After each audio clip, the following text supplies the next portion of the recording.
നന്മരൂപിയായ ദൈവമേ നിനക്കു വന്ദനം.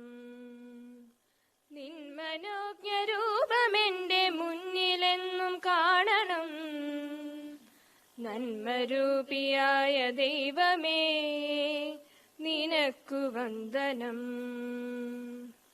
ബുദ്ധിയും വിശുദ്ധിയും സ്വഭാവശുദ്ധിയും മഹാഭക്തിയും വിവേകവും തരേണമേ ദയാനിധേ.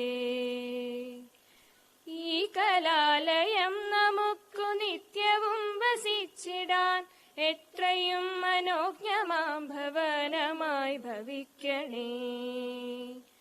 നന്മരൂപിയായ ദൈവമേ നിനക്കു വന്ദനം.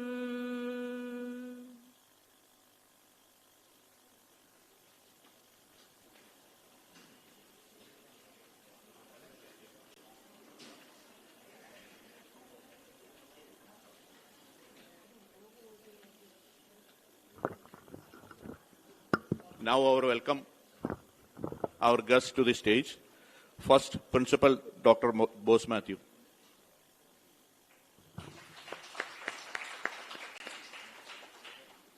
Now today's chief guest, Dr. Madhavi Leta.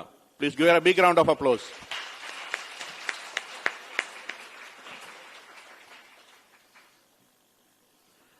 Now Dr. Soli, former principal and from Mace 85 batch.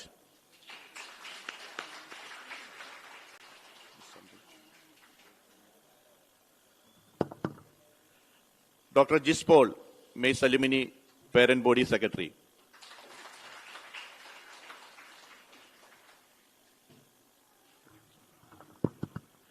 Next item is welcome speech. I'll introduce myself. My name is Matthew Kavalam. I am from 1985 batch. There is a quote by Ratan Tata.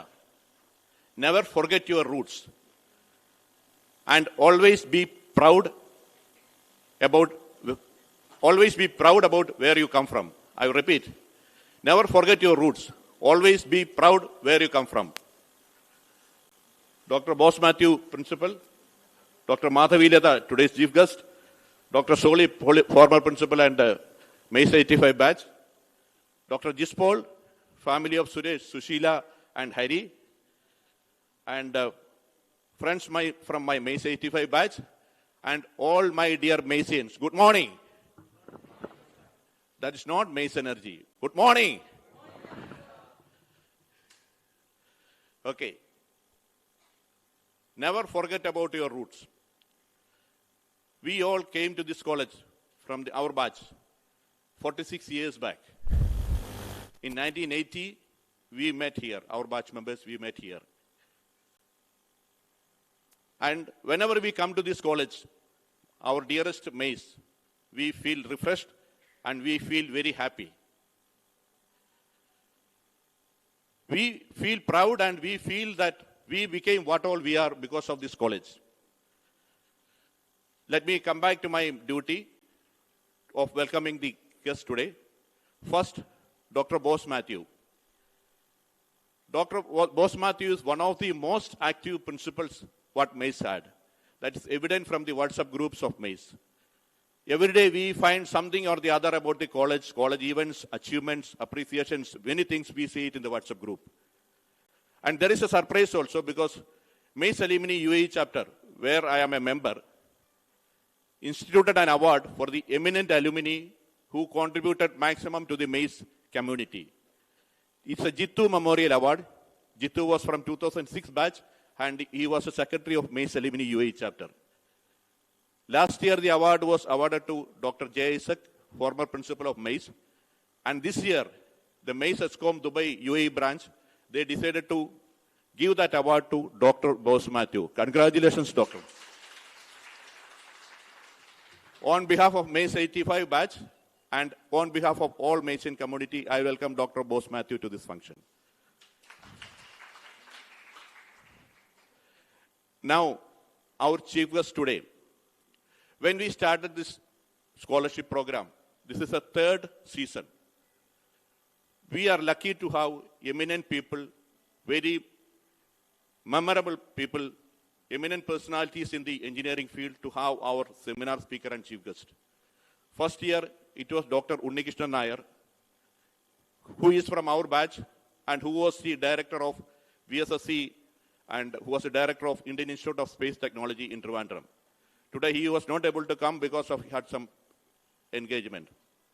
And second season, we had Dr. Somanath last year, who was the chairman of ISRO.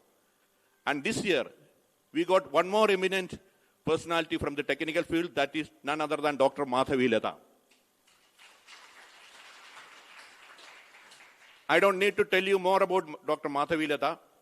Dr. Sole will explain more about Madhavi Leda in detail. But Chenab Bridge is more than sufficient to know about Dr. Madhavi Leda. And I read a couple of her interviews. And one interview, what she was telling is that I am just one among from thousands who need to be appreciated after the completion of the Chenab Bridge. After reaching to these heights also, she was so humble.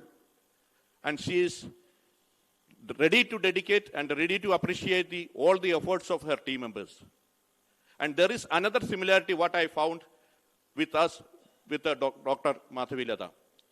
She is from a village in Prakasham district of Andhra Pradesh. Village name is, when I pronounce it, correct me if I am wrong, Edugudal Palu. Because during our time, even this time also, maybe it may be correct, most of the students who used to come to this college were from villages. And most of them were from agricultural families. Today, wherever we reached, our basis of our engineering education is our degree in engineering. What we reached, it's because of this institute. On behalf of Mace 85 batch and on behalf of Macean community, I welcome Dr. Madhavi Leda to this function.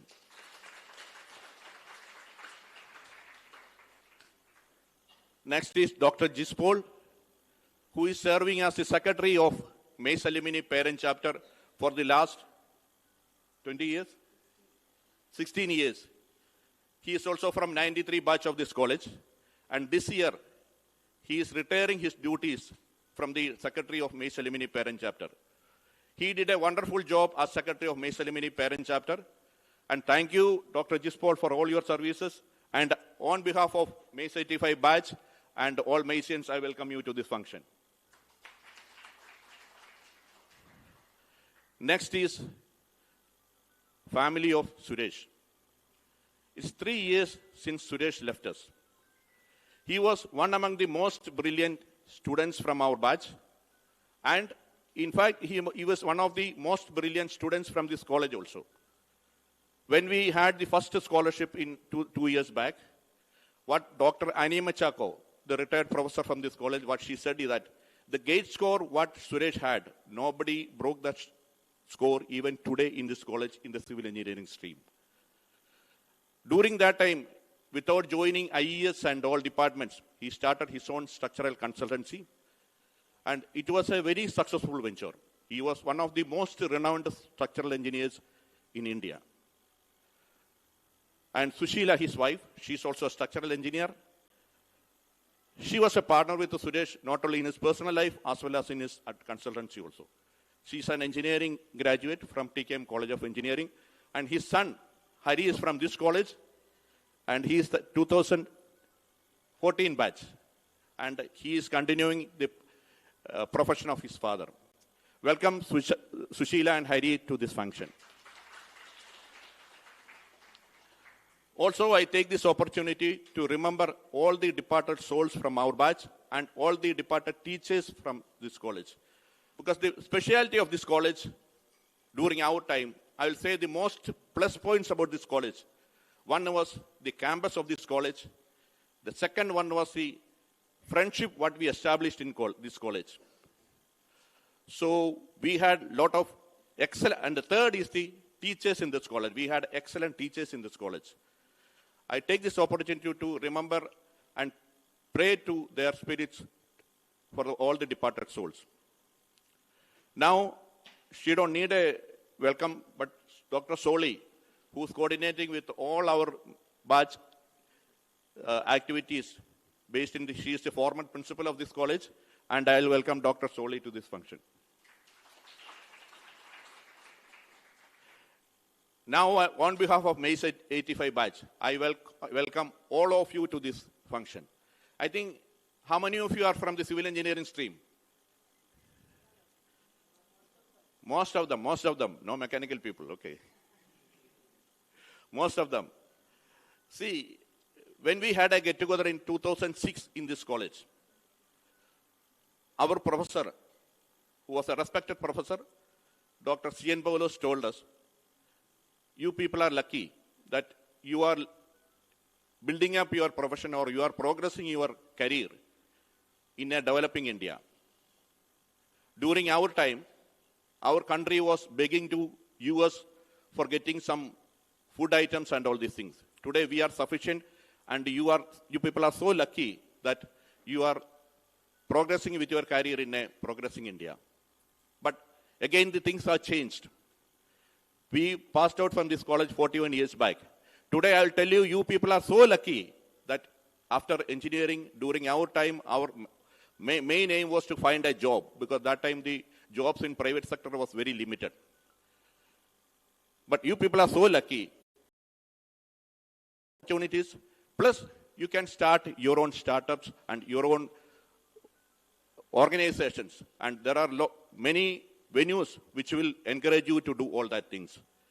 And please utilize that opportunity, and hope all of you will have a very memorable session today, and we all look forward to a very encouraging and very good seminar from Dr. Madhavileda, and wish you a good day and a good memorable time in this function. Thank you. Thank you.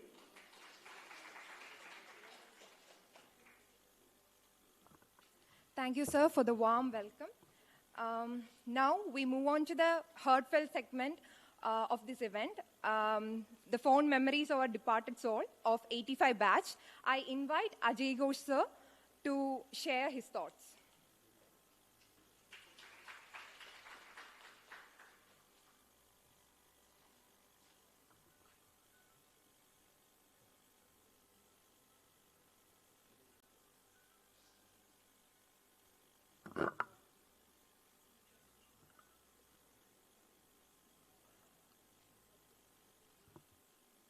നമ്മുടെ ഡയസിലിരിക്കുന്ന വിശിഷ്ട വ്യക്തികളായ doctor professor Madhurilatha, Bose Mathew sir,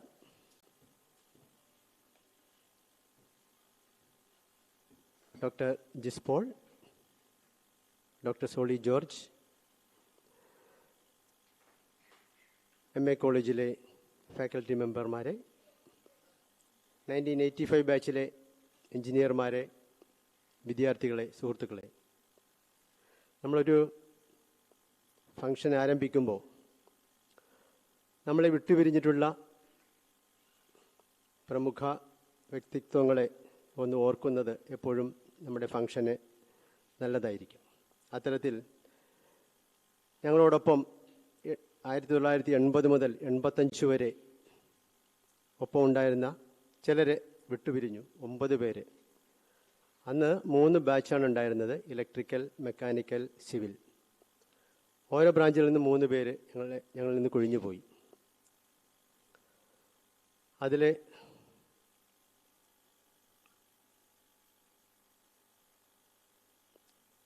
mechanical വിഭാഗത്തിൽ നിന്നും Jacob James, അദ്ദേഹം നമ്മളെ വിട്ടുപിരിഞ്ഞ് അദ്ദേഹം നല്ല ഒരു പൊസിഷനിൽ പ്രവർത്തിച്ചിരുന്നതാണ്. അപ്പോളോ ടയേഴ്സിൽ വലിയ രീതിയിൽ പ്രവർത്തിച്ചിരുന്നതാണ്.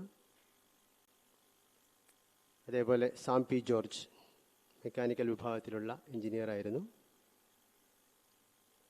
ശ്രീ സെയ്ദ് മുഹമ്മദ്, എല്ലാവരും ഓർക്കുന്ന, ഞങ്ങളുടെ ബാച്ചിൽ എല്ലാവരുടെയും മനസ്സിൽ തങ്ങി നിൽക്കുന്ന ഒരു വ്യക്തിത്വമായിരുന്നു. ശ്രീ ആൻ്റണി പ്രൊഷിസ് ഡയസ്, നേവിയിൽ നിന്നും ഉന്നത നിലയിൽ ജോലിയിലിരിക്കെ പെട്ടെന്ന് മരണപ്പെട്ടു പോവുകയാണ് ഉണ്ടായത്.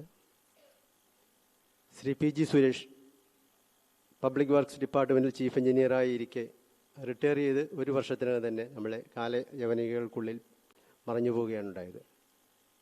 അതുപോലെ സുരേഷ് പ്രത്യേകിച്ച് പറയേണ്ടതില്ല, അദ്ദേഹം ഏറ്റവും പ്രഗത്ഭനായിട്ടുള്ള ഒരു എഞ്ചിനീയറായിരുന്നു. അതിനെപ്പറ്റി, സുരേഷിനെ പറ്റിയെല്ലാം വ്യക്തമായിട്ട് ഇനി അടുത്ത സെഷനിൽ പറയുന്നതുകൊണ്ട് ഞാൻ കൂടുതൽ വിവരിക്കുന്നില്ല. ശ്രീമതി ഏലിയാമ്മ സിവിൽ എഞ്ചിനീയറിംഗ് ഡിപ്പാർട്ട്മെൻറ്റിലായിരുന്നു. പിന്നെ സുലൈമാൻ ഇലക്ട്രിക്കൽ വിഭാഗത്തിൽ നിന്നും അന്തരിച്ചു പോയതാണ്. ഇത്തരം വ്യക്തിത്വങ്ങളെ നമ്മൾ വിട്ടു പിരിഞ്ഞു പോയിട്ടുള്ളത് അവരുടെ ആത്മശാന്തിക്കായി നമുക്ക് ഒരു നിമിഷം ഒന്ന് എഴുന്നേറ്റ് നിൽക്കാം.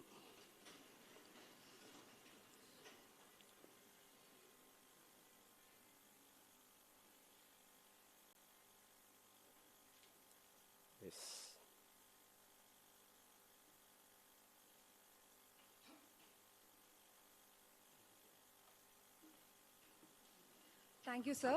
Now it's time for honoring our chief guest, Dr. Madhavi Leda ma'am. Before that, I would like to say a few words about her. Dr. Madhavi Leda ma'am is a professor in Department of Civil Engineering at the Indian Institute of Science, one of the most prestigious research institution in India.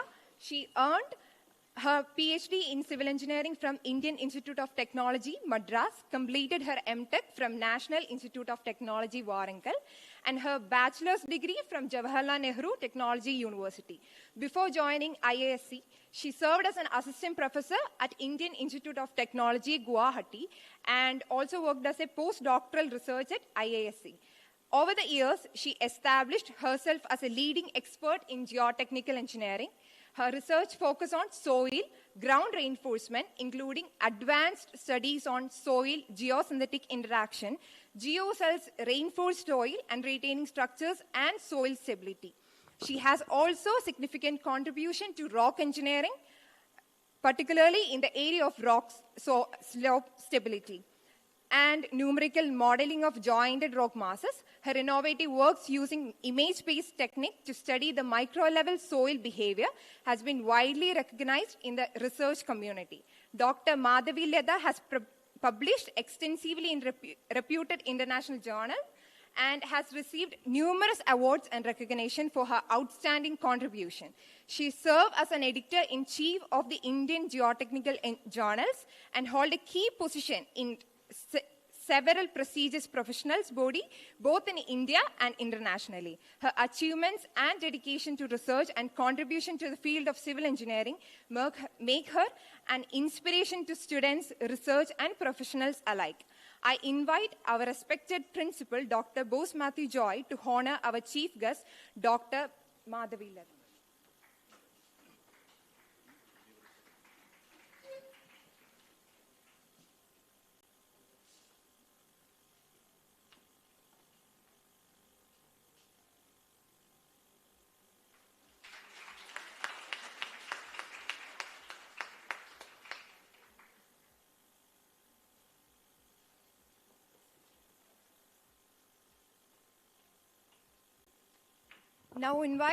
Now I invite our principal to address the.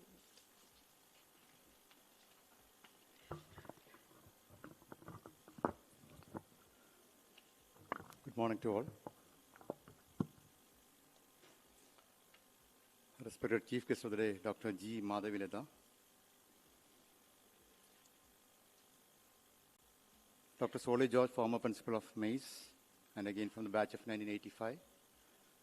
Engineer Matthew Kavalam from Mace 1985 batch. Dr. Jispol, Alumni Secretary. Distinguished members of the Mace 1985 batch.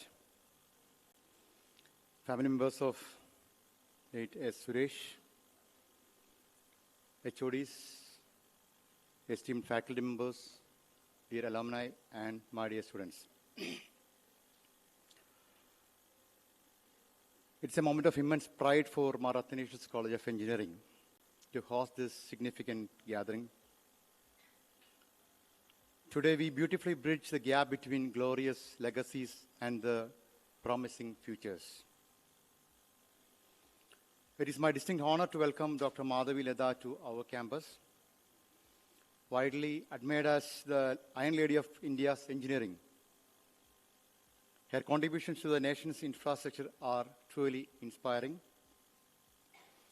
As one of the key engineering minds behind the Chenab Bridge, the world's highest railway arch bridge, she has demonstrated that with engineering precision and unwavering determination, one can quite literally touch the sky. Beyond her structural achievements, her leadership as a chairperson of the Center for Sustainable Technologies at Indian Institute of Science aligns perfectly with our vision for a greener and technology-advanced India. Ma'am, your presence here is a source of great inspiration to every aspiring engineer gathered in this hall. We warmly welcome you to Mace Kodamangalam.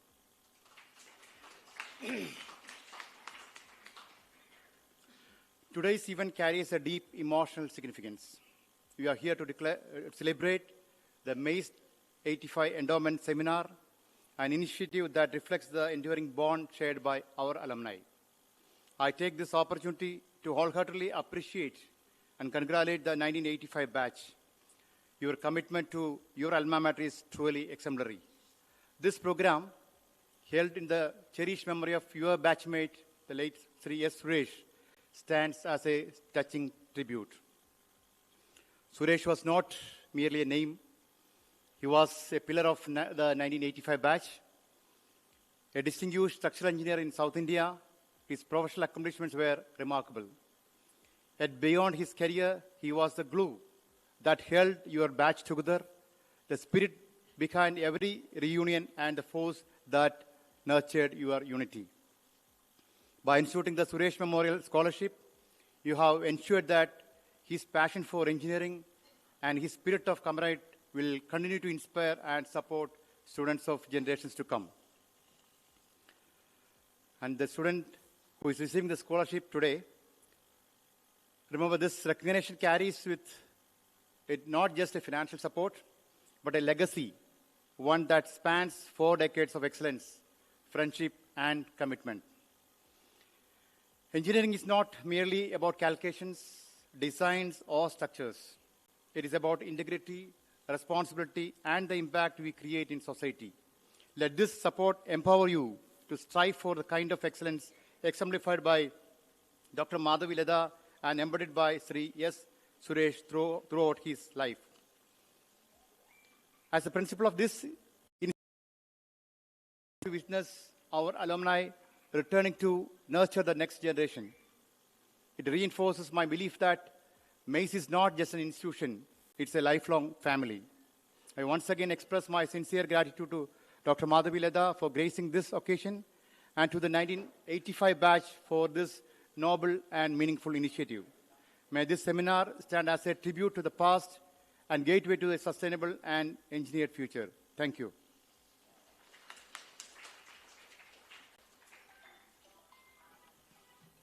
Thank you, sir. We now continue with Suresh sir fond memories. I invite Vibhana Chandran MG sir to share his reflection.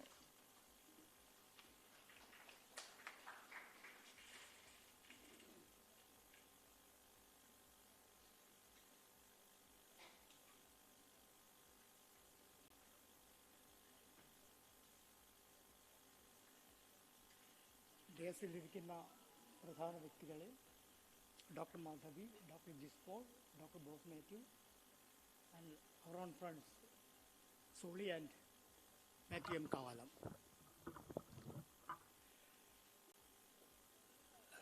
In 1980, when we came to join at Mace, that is a time when we all get to know about Suresh first. That time we were all, majority of the boys were staying in the Kennedy Hall.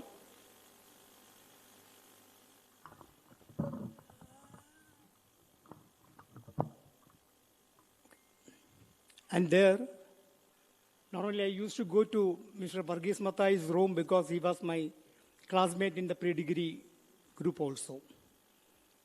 Just opposite to that, Suresh was staying. And there we first met, there I first met Suresh. ആ സമയത്ത് വളരെ ഒരു ഓമന പേരിട്ട് എട്ടടിയെന്ന് നമ്മൾ വിളിക്കാറുണ്ടായിരുന്നു സുരേഷിനെ. എപ്പോഴും ചിരിച്ചുകൊണ്ടിരിക്കുന്ന ഒരു മുഖം, എല്ലാ കാര്യങ്ങളിലും he was a friend runner. അങ്ങനെ 5 വർഷം വരെ വിദ്യാഭ്യാസ കാലത്ത് എല്ലാ കാര്യങ്ങൾക്കും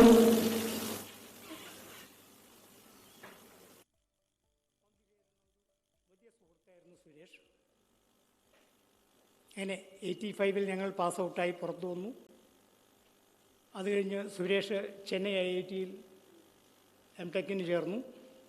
അപ്പോൾ ഞങ്ങൾക്ക് ഇവിടെ പല എക്സാമുകൾ എഴുതാനായി ചെന്നൈയിൽ പോകുമ്പോൾ IIT ചെന്നൈയിൽ സുരേഷിൻ്റെ മുറിയായിരുന്നു ഞങ്ങളുടെ റിട്ടയറിംഗ് റൂം. ആ കാലഘട്ടങ്ങൾക്ക് ശേഷം ഞാൻ ഇന്ത്യൻ ഓയിൽ കോർപ്പറേഷനിൽ ജോയിൻ ചെയ്തു. പിന്നീട് ഒരു 3-4 വർഷങ്ങൾക്ക് ശേഷം 1990-ലാണ് ആദ്യമായിട്ട് 85 ബാച്ചിൻ്റെ ഒരു ഗെറ്റ് ടുഗദർ നടക്കുന്നത്. അതിൻ്റെ ലീഡർ സുരേഷ് തന്നെയായിരുന്നു.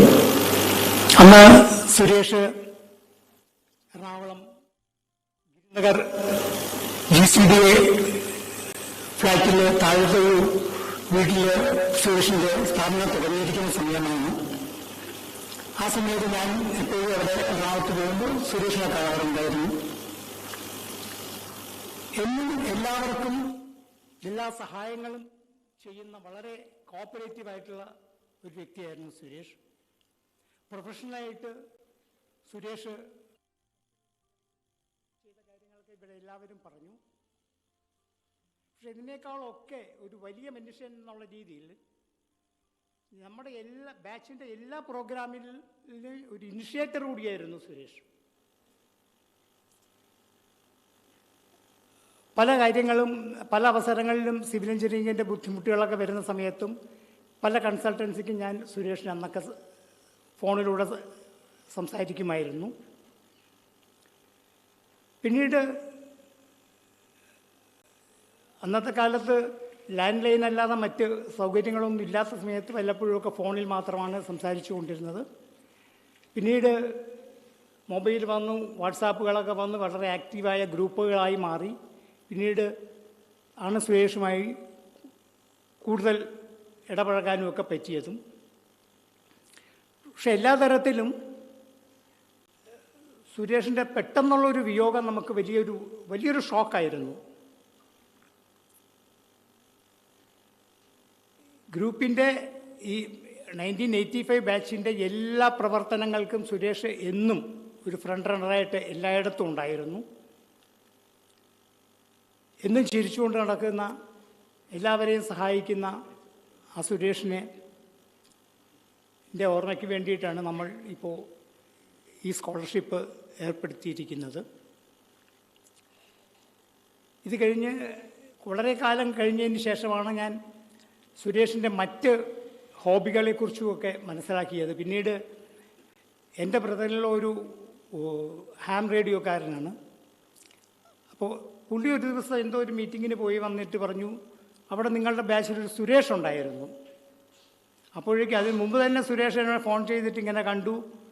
അപ്പോൾ കേരളത്തിൻ്റെ ആ ചാപ്റ്ററിൻ്റെ ഒരു വലിയ ഇനിഷ്യേറ്ററും എൻ്റെ ഒരു ബാക്ക് ബോണായിട്ടും സുരേഷ് പ്രവർത്തിച്ചിരുന്നു. അങ്ങനെ നമ്മുടെ ബാച്ചിൻ്റെ ഒരു വലിയൊരു നെടുന്തൂണായിരുന്ന ഒരു വ്യക്തിയായിരുന്നു സുരേഷ്. ആ സുരേഷിൻ്റെ that fond memories we are keeping in our mind. Thank you.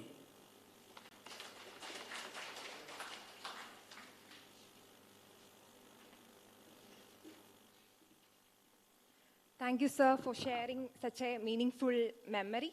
Now, next, I invite Dr. Jispol for the announcement of scholarship and felicitation.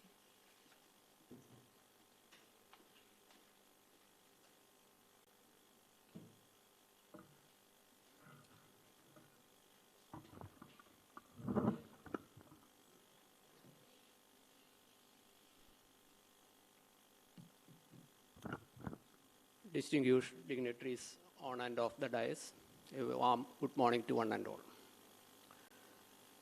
3 years ago, when a program conducted by the 1985 Mace alumni batch, actually I was wondering why such a program was initiated by 1985 batch. Later, this is the 3rd season. I am pretty sure that it is nothing other than the affection to their batchmate, the commitment to the alma mater. And I'm very sure this program will continue in future. The endowment seminar and scholarship given to the Mace alumni students actually started in last 3 years, and the students selected for for the endowment scholarship in the last 3 years. Abin Jijo, now he is the final year electronics and communication student. His studies was gone very excellent. Last year, Nikita Mohan K. is civil engineering. Her study is also going in a good manner. And today, this year, we have selected Devika PM, 4th semester electrical and electronics student. I have a request to all the students who are the recipients of this scholarship. You should gain technical knowledge, societal commitments, and you excel your profession and passion. Thank you, one and all.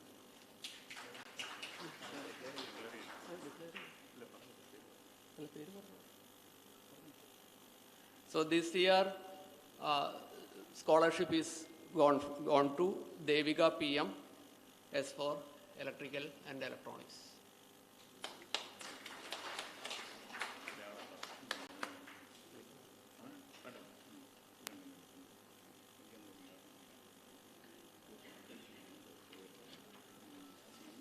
Thank you, sir. Now we move on to the presentation of the scholarship.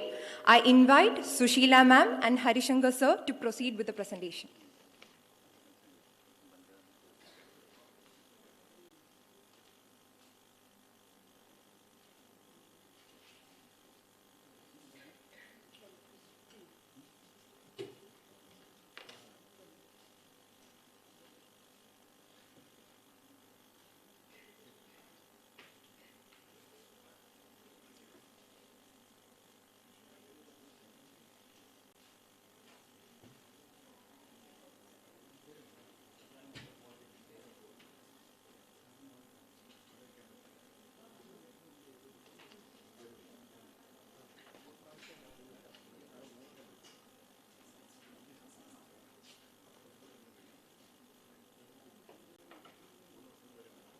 Students Abin Jijo, Nikita Mohan, and Devika PM, please come forward.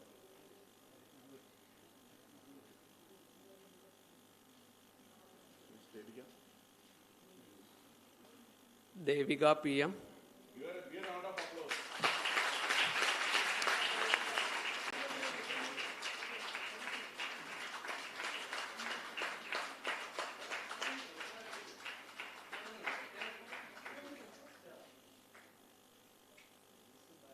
This scholarship will continue for her entire studies in the college.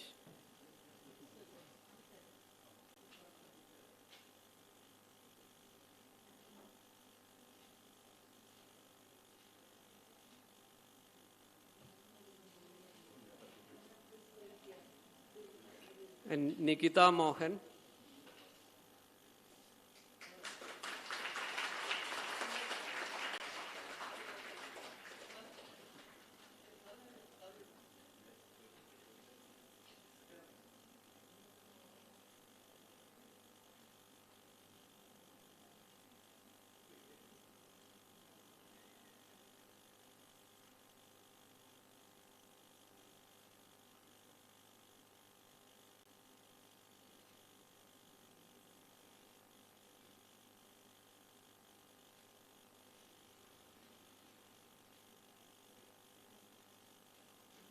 And Abin Jijo.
I just left out two people from when I made the welcome speech.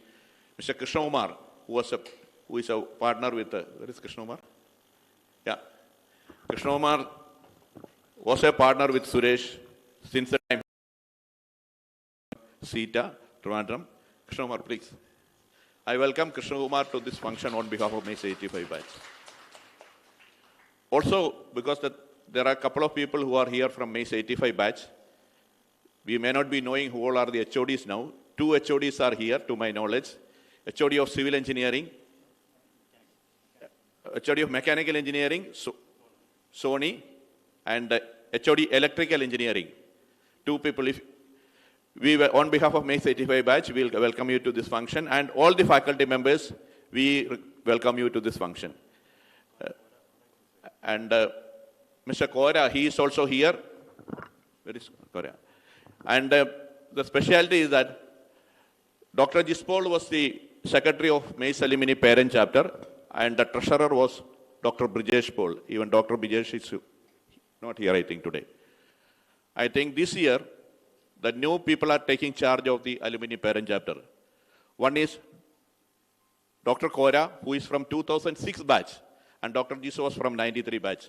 So we are handing over the mantle of this alumni chapters from 20th century to 21st century. Dr. Kora and Professor Needu, she's here? No. She is going to be the treasurer of Mace Alumni Parent Chapter. Wish you all the best and hope more and more chapters will be added to this, our chapter. Because when we were studying, there was only one chapter for Mace Alumni. That was the Kuwait chapter, which was started in 1983, I think. And the second chapter was started in 1994 in UAE. Now we got 23 chapters, 23. And last chapter was inaugurated 1 month back at New Zealand. Dr. Bose Matthew was present in that function. And during the time of Dr. Kora and the new team, we look forward to see more and more chapters, and we will touch the number of 50 in few years' time. Thank you. Next, we'll move towards the interesting technical session. For the introduction, I invite our former principal, Dr. Soli George, ma'am.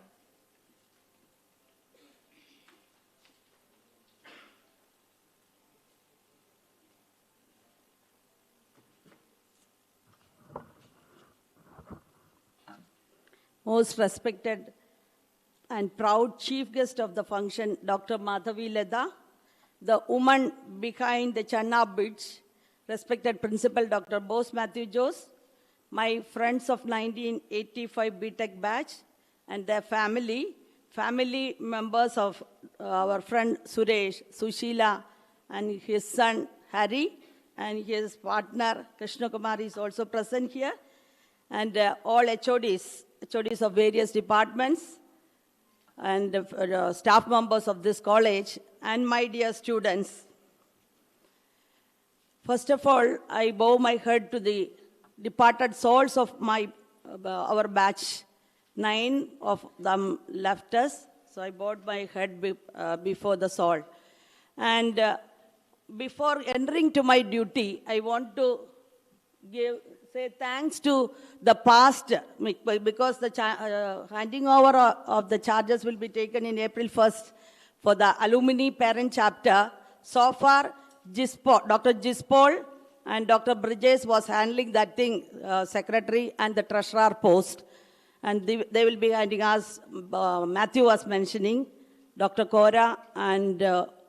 Needu will be taking the charge. I take this opportunity to thank to Dr. Jispol, who was handling this for the past 16 years, and we were associating, and for everything we are contacting without any hesitation. He is doing everything. So on behalf of our batch, I take this opportunity to thank, and I wish all the very best to the new team, Kora and Needu. And as Matthew was mentioning about the new team of this parent chapter, I came to know that the AMAC chairman, present AMAC chairman, means all World Mace Alumni Chapters chairman, who is this Morgan Joseph Chiran, and it is going to be handed over to our batchmate, Mr. Matthew Kavalam. I'm happy about that, and I wish all the very best to you also for to have more and more chapters of Mace in different countries, along with the parent chapter office bearers. Okay, so I'm so proud and happy to have Dr. Madhavi Leda, who is a close friend of mine, and almost all the things regarding the academic qualification, everything, all the speakers before me told most of the things. And as they were mentioning, and Madhavi used to tell, she is from a village. And as Matthew was mentioning, while we were studying, most of our classmates or batchmates were from village, and all our parents were farmers from agriculture field, etc. Like that only, Madhavi also, she did her BTech, completed her BTech in 1992, and that too in JNDU University. And after that, because of his determination and dedication, he could get into that NIT Warangal for her MTech, and she was the rank holder or gold medalist from that NIT. After that, she joined for PhD in IIT Madras. There she did wonderful thing. And that time I did my MTech under QIP. And she was with me for all our doubts, because I was in geotechnical engineering for MTech, and certain classes we combinedly doing. Though she is doing PhD, they have to do some theoretical subjects also. And she, without any reluctance, he was ready to help me in all the way. And many people are there, they are not ready to help. In such situation, I could differentiate her character. That is Madhavi Leda. And yesterday my daughter-in-law was asking, Amma, is she like this with this polite and humble nature? That is Madhavi. And after that PhD, she took her postdoctoral from IIC Bangalore, and there she worked. After that, she went to Guwahati IIT for one year, then came back to IIC Bangalore itself in 2004, I think. 2003, and she was also, her specialization is geosynthetics, geotextiles, or soil reinforcement with many things, geogrids, coir fiber, many things. Soil stabilization is her area. And with her hard work and dedication, he was involving in the said Chenab bridge, which completed after 17 years. You just imagine. Behind that work, she was there for the past 17 years, and now only her name is coming out. So I'm so proud and happy that Dr. Madhavi, the woman, she was behind that Chenab bridge, is my friend, and you are here in my alma mater to address my batchmates and to our students of Mace. So again, I wish all the very best and congratulations to Madhavi. And one word about this Madhavi, about the publications, she is having more than 250 publications, both national, international journals. Then, yesterday only, I also came to know that I am the first Malayali friend of her. Yesterday only, I realized that thing. We met in 1994 in IIT Madras, and there, immediately after her MTech from Andhra Pradesh, she joined in IIT, and there, I was there. So, she was telling, I'm the first Malayali friend of her. After me, many are there as the student, and I think she guided 20, not guided, and they got degree. 20 students got PhD from Madhavi Leda, and from there, 8 of the girl students are from Kerala, Malayali students. That I'm happy that many of our students are joining under Madhavi in IIC Bangalore. And one more thing, first thing, she is the first engineer from her village, and she is the first faculty in Department of Civil Engineering. Like that, so many things. regarding Madhavi. Those things I think nobody mentioned, that is why I just told you. So with the hard work and dedication only, she could get all these things, and humility, passion, everything is there. Then, as she was mentioning, she served in IIC in several posts. And regarding her awards, many awards she mentioned, so I will just some other also. She received many awards, including NDTV, that you might have already seen in the recent medias. NDTV Science Icon of the Year 2025, then Distinguished Alna Award of NIT Warangal, Best Women Researcher in Geotechnical Engineering Award from Indian Geotechnical Society, Professor S.K. Chatterjee Outstanding Researcher Award of IIC, Ramoji Excellence Award in Science and Technology, then Vishwakarma Award, Teacher Extraordinary Award, and Engineer Avinash Award.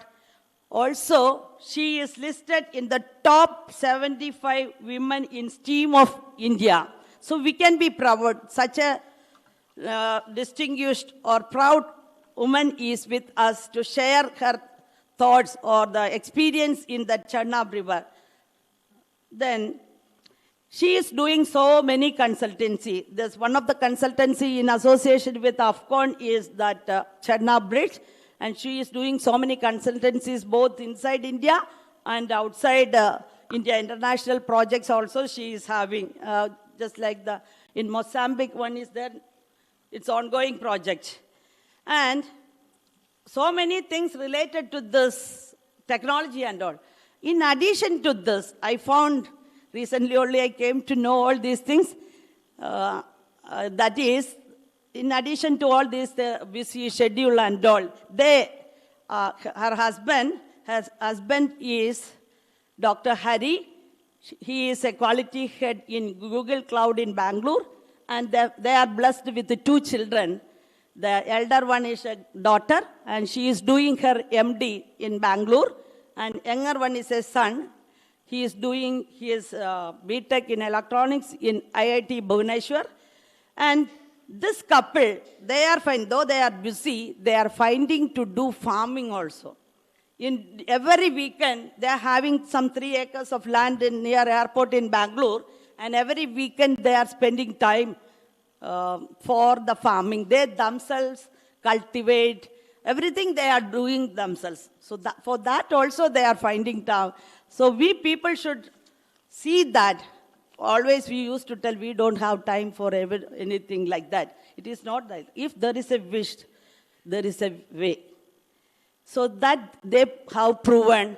So with these words, I proudly introduce Dr. Madhavi to the audience and to my fellow batchmates and my dear students. Thank you all.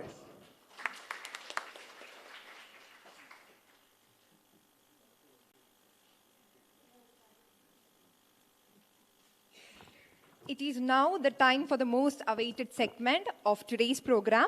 We are truly privileged to have with us our esteemed chief guest, Professor Dr. Madhavi Leda Gali. She will be delivering a talk on the topic, Engineering the World's Highest Railway Bridge in India. I now invite Professor Dr. Madhavi Leda to kindly address the gathering.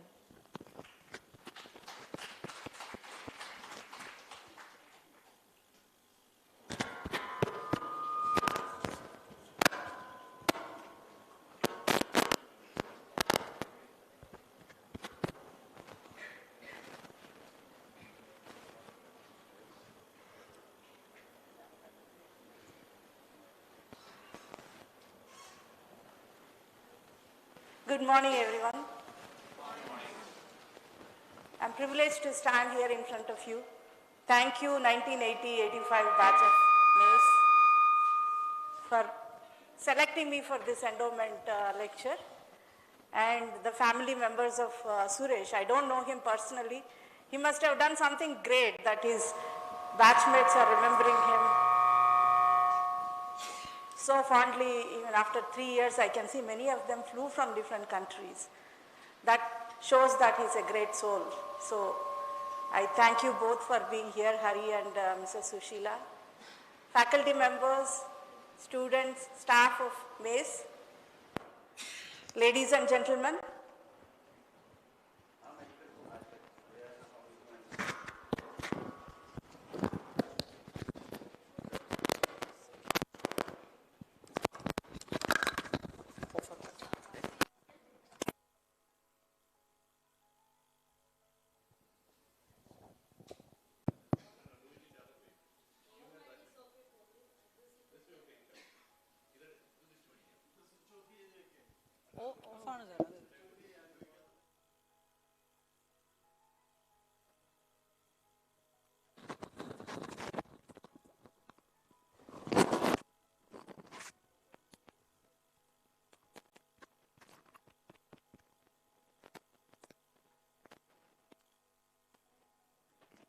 is this on?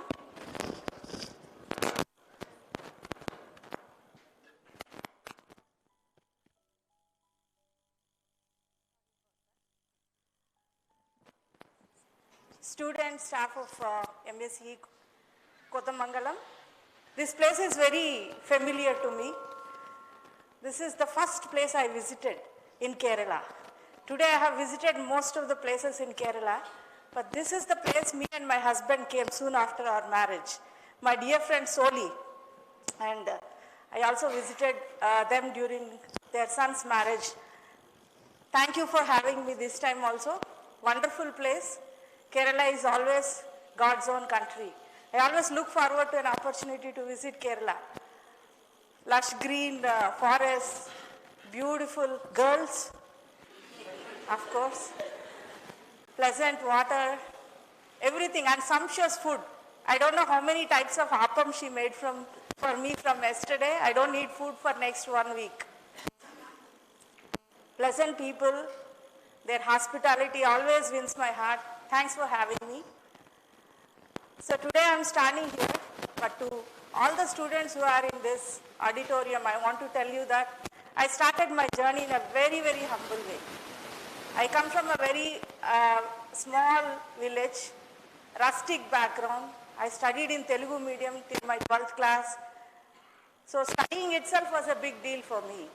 And now being one of the talked about persons in civil engineering is a big, big bonus. I'm very thankful to God for giving me this kind of opportunity to share my journey about my project Chenab Railway Bridge with all of you.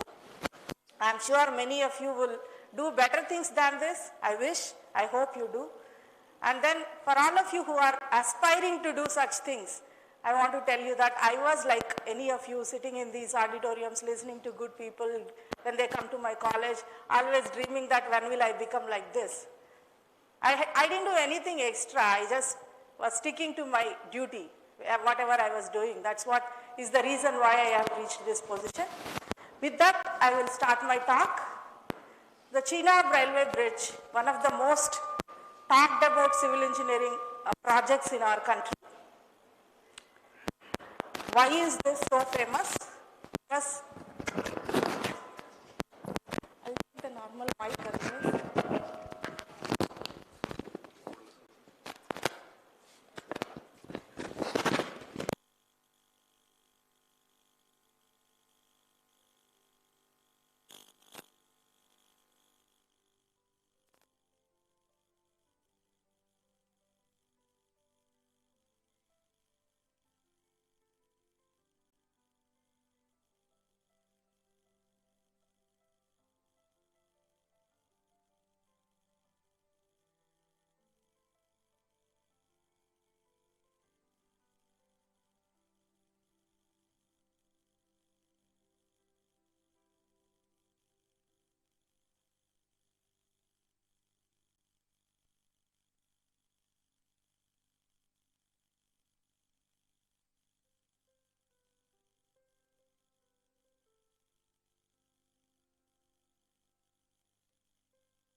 that this is the place where the Chenab railway bridge is built.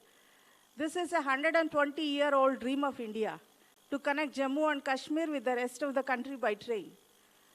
Initially, Maharajas of Jammu and Kashmir region planned for this train connect between Jammu and Srinagar, but it was not materialized due to very difficult topography of this region, harsh climatic conditions. In 2002, the government of India has declared this project as national project. From that time, the work started quickly. And then we call this project as civil engineering above the clouds. Because if you travel in the train during winter, you will see clouds below your feet. So that is why we call it civil engineering below you, above the clouds. To give you the brief about this project has several segments. Jammu to Udhampur to Katra where Vaishno Devi shrine is there. From Katra to Kazigand, Anantnag, through that up to Srinagar to Baramulla. All those segments are completed early, but one segment, which is between Katra and Kazigand, was delayed for a long time because of the Chenab railway bridge. Why is Chenab railway bridge so critical? Because we are talking about a bridge connecting two steep jointed rock hills in Himalayan region. This is younger Himalayas or lower Sivaliks, what we call.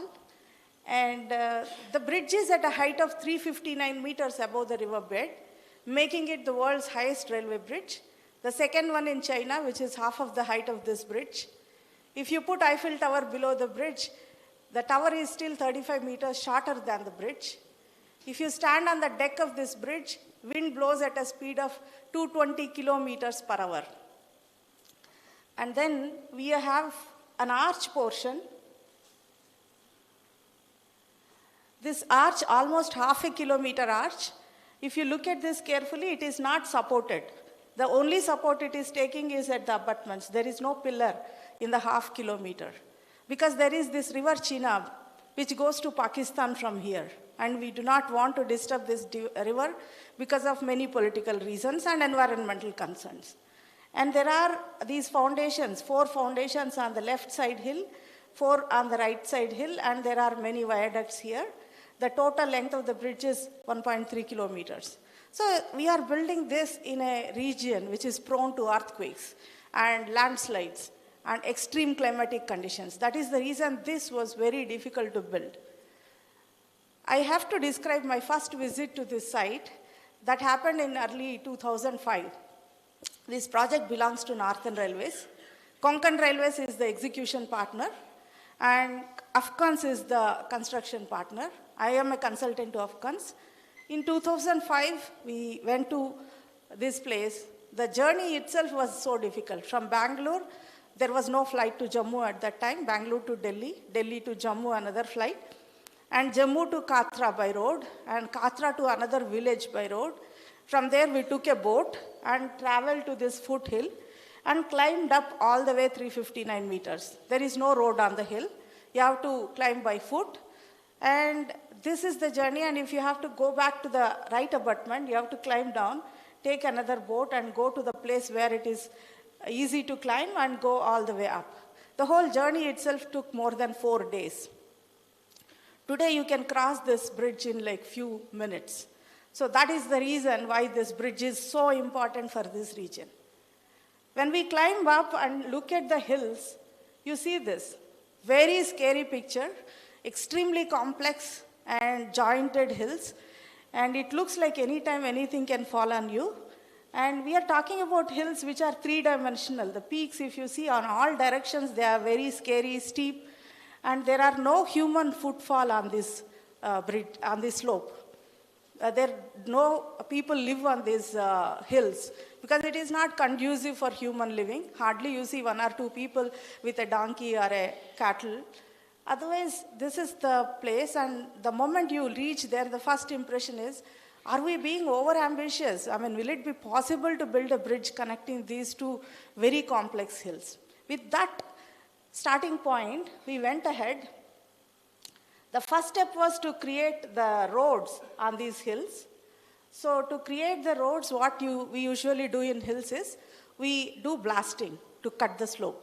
But if in this kind of a situation, if you do blasting, you might lose extra slope. If you lose extra slope, you won't be able to make foundations on the slope. So it was very difficult to make these approach roads. We had to carefully plan, taking the contour plan of the site and follow the contours in making those roads so that you don't create additional instabilities. That is not it. During my second visit, I just escaped a huge landslide. These are very common things. Many JCBs fell into the valley and got smashed in the initial days because anything falls from that site has no address. So this kind of a scenario, and when we go to the site, we usually tell at home, take care. This is not the kind of a place where you are very sure that you will come back. And the initial days, the surveying, all those things were very difficult because you have to live in tents, bunkers, and in those harsh climate conditions, you have to do that. Talking about the seismicity of the region, for students who do not know how the Himalayas are formed, Indian plate was far away from Europe and Asia initially. Few million years ago, there is no connection between Europe, Asia, and India.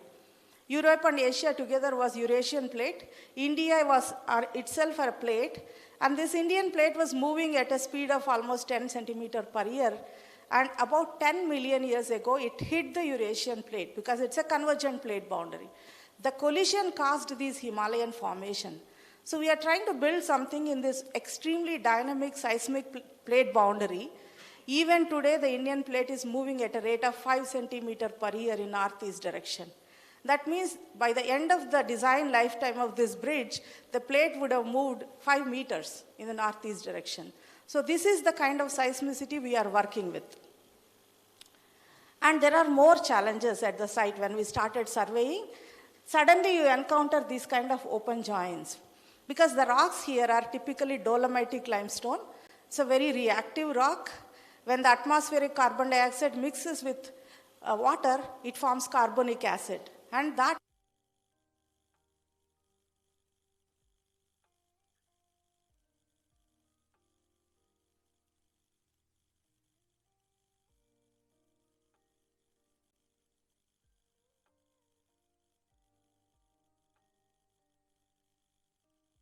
if they are subjected to out-of-plane shear, you see these folds and faults. These are all the pictures taken from the Chenab Bridge site during my initial visits. Whatever I have seen in geology textbook are more than what I have studied. Everything is seen in the site. So very, very complex geology now. This type of geology can pose different types of failures. These are the types of failures to which we need to analyze before you make slope stabilization or make foundations on it. There could be a planar failure. When I talk about joints, usually joints are in sets.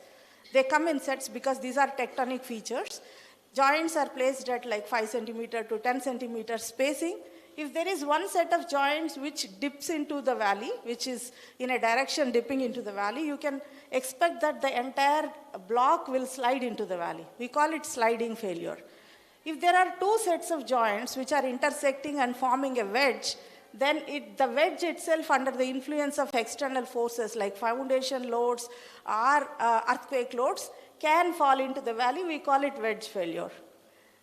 If the joints are not favorable for falling, but they are dipping in the other direction, but still because they have this fatigue and creep happening in the rocks, they can just get cut and topple. We call it toppling failure. There is another scenario where the fragmented rock acts more like soil than the rock because it is highly jointed. In that case, we can have this deep-seated circular failure. So I had to analyze for all these types of failures and see which one is critical and provide support system for the slopes to withstand these types of failure. Now this is the big data with which we started. The first data we have is the digital elevation model, which gives you the X, Y, Z coordinates of every point on the slope. And then you have borehole data. Almost 1 kilometer deep boreholes are dug at the site. And we have these rock samples taken from different depths which are tested in Roorkee and Delhi to get all the data from the rocks. Then we also have geological data geologists were sitting at the site doing this mapping day and night, go to the places physically and get the orientations and the type of joints, their spacing, and the infill material. Then we also have tomography data, which is given by National Institute of Rock Mechanics. In tomography, we send electric pulse into the subsurface. Based on the resistance offered by the different layers, you can map and reconstruct the surface like this, where you will see the voids, you see the density contrast, everything. And then we also have lithology data, which gives you the type of rock, physical features, topography, topology, everything. So this is seismology data. IIT Roorkee has done site-specific seismic analysis. In this type of analysis, they will consider an earthquake which has occurred very close to the site, and then you simulate the layers at the subsurface and see that what you are seeing is the signature of the earthquake pulse. Time versus acceleration history. That's what engineers look at when you talk about earthquake, not like in numbers 4, 5, 6. So this time acceleration is a representation of the maximum possible earthquake at the site. So this data is given, and then we started working with that. These are my specific contributions to the project. Soli told me that I was involved for 17 long years. You must be wondering what kind of civil engineer will build something for 17 years, right? These are the different tasks. We are working with natural materials which pose different surprises. This is not a material whose properties are known to us. Every day was an adventure. I would proudly say that when we started this project, we have only some blueprint of how it looks like, an arch bridge connecting two hills. Other than that, everything, the dimensions of the bridge, the foundation types, the dimensions of the foundations, the height at which we have built the foundations, number of piers, everything was evolved with the time. So we call it design as you go approach. So this is very important for infrastructural projects like this for reasons which I will tell you going forward. So in summary, I have developed the slope profiles which are needed to construct the foundations, done the comprehensive slope stability analysis for both slopes on all three directions, and then designed the support systems in the form of rock anchors and the grouting for the slopes, and designed the foundations on the slope, and then long-term stability measures like instrumentation and then erosion control measures, all those things. And then I was also part of the planning, design, and construction monitoring of this bridge from 2005 to its completion in 2022. So this is the picture from my Excel in the computer. This shows like initially how I am imagining cutting the slope. So as a BTech graduate, if you are asked to do this, you also will make this kind of figures, how to cut the slope. Wherever you have a foundation, you can have a cut. So these are not practical, because this bridge itself is a learning in my life. Whatever I know about rock engineering from the textbooks will not hold any value when I go to the site, because what you see is completely different. And there are so many practical considerations that you have to know before you do something. So this is the kind of slope profile which was approved by railways, because you have to cut slope at intermittent levels to create berms for the movement of construction equipment, construction personnel, and to have local stability. And you stabilize each of these sections before you move up. So this is the kind of profile we finalized. And to understand the geology better, we have created this kind of tunnels on both sides. So this is a tunnel you are seeing on one side, drone picture, and this is the close-up view. A person can go inside and map the geology carefully. We also can use these audits, what we call, to conduct in situ tests and get the properties of the rock. So this is how the in situ geological mapping was happening. And then this is the mapping of joint orientations, which I already explained.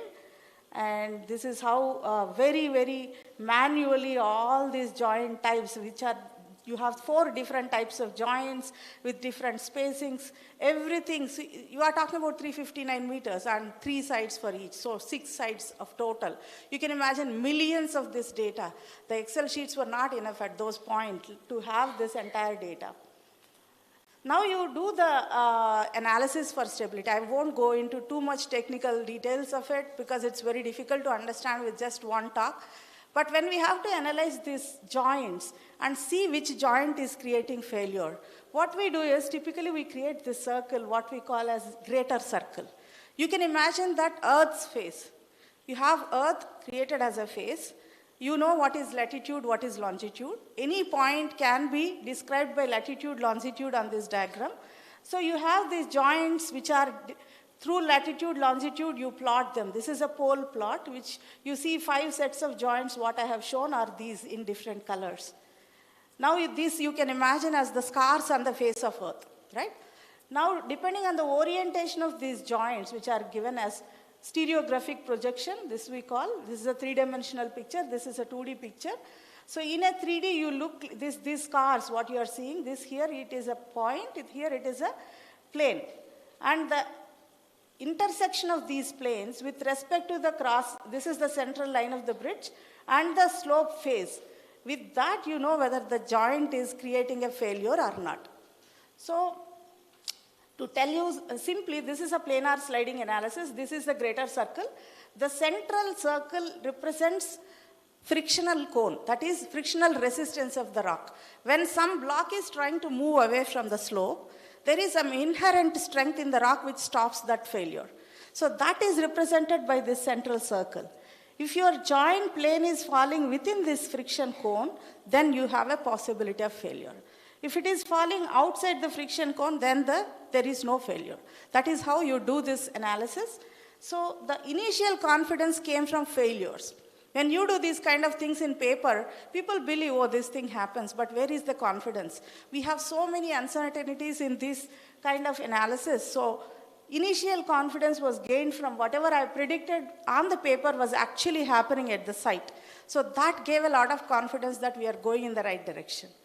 Now this is the wedge failure. If your intersection of 2 joints falls within the friction cone, those are the joints which are causing wedge failure in the field. You also do this wedge failure analysis further, taking this kind of kinematic analysis. Now, when you talk about these failures, when you apply the external forces on these wedges, on the planes which are sliding, you cannot apply it in one direction. Like in regular projects, we apply the earthquake motion in horizontal direction because that is the most critical kind of direction. Because our structures are usually very safe in vertical direction. They have a mass which is acting in vertical direction. So if your earthquake is pushing it up, your mass or weight will oppose that. But in horizontal direction, there is no such restriction, so it is more critical. But in a project like this, you cannot just take horizontal direction as the most critical seismic force because it can happen in any direction, and because of these joints, sometimes if the earthquake force acting along the intersection plane of 2 joints, it can be critical. Or if it is acting along the plane of the most critical joint, it can be dangerous. So all possible scenarios of different earthquake conditions were taken into the analysis. Now this is also toppling failure which is analyzed. After all this, we also do dynamic analysis. We don't put just earthquake forces, but we also use actual earthquake pulse in horizontal and vertical directions. This is the site-specific earthquake data given by IIT Roorkee. Vertical component and horizontal component, and you do the 3-dimensional dynamic analysis from which you will know what is the deformation happening in the slope. Now we started cutting the slope. When we usually in a civil engineering project, we follow a bottom-up approach. You construct from bottom and move upwards. But here we followed a top-down approach because once if you construct something down, when you go up, the debris will fall on the already constructed foundation. We don't want that, so we started from top, moved downwards. And the cutting also is most critical part in this project. So this is the drone picture, and usually we cut the rocks by this blasting. But I already told you the problem about blasting. If you do indiscriminate blasting, you will lose material. You will not be able to reconstruct that material with the same density and elastic modulus in a natural way. So we had to follow a very systematic scheme which included pre-splitting and then controlled blasting. So to make you understand what is pre-splitting, since it is Kerala, I will take a very similar example. You have a coconut in your hand. You want to cut the pieces from the coconut. There are many ways with which you can extract coconut. One of the easiest ways is just throw it hard on the hard surface. Then you get the coconut, but the pieces won't be uniform, right? If you want to have uniform cut, what we do, you know better. You make cuts nicely and then extract. That's what is pre-splitting. We do these kind of holes, which are small bore holes in which you send the explosive, do the delay detonation, what we call. Slowly you explode this material so that you get a very clean cut in the rock. So this is we call pre-splitting. So to explain in a very simple way, this is a small portion, 20 meters height rock berm, what we are creating. You can divide this into multiple sections, 1, 2, 3, 4, 5, 6, 7. When you are very close to the surface, final profile, this portion can be excavated using pre-splitting, controlled blasting. And then before you move to the bottom section, you have to stabilize the top portion. You first put the rock anchors, then you move down. When you go down, the portion which is far from the final profile can be removed through regular blasting. And the one which is close to the rock profile, you have to do pre-splitting and controlled blasting, and you do the slope stabilization, like in the form of rock anchors, and move downwards. This is how you cut one berm. So this is how you progress from top to bottom and create the complete slope profile. When I show these cuts, you will be thinking, okay, some cut. That is why I'm showing you this picture, how it looks like in the field, how scary these cuts can look like, how will be the size of the rocks can look like at the field.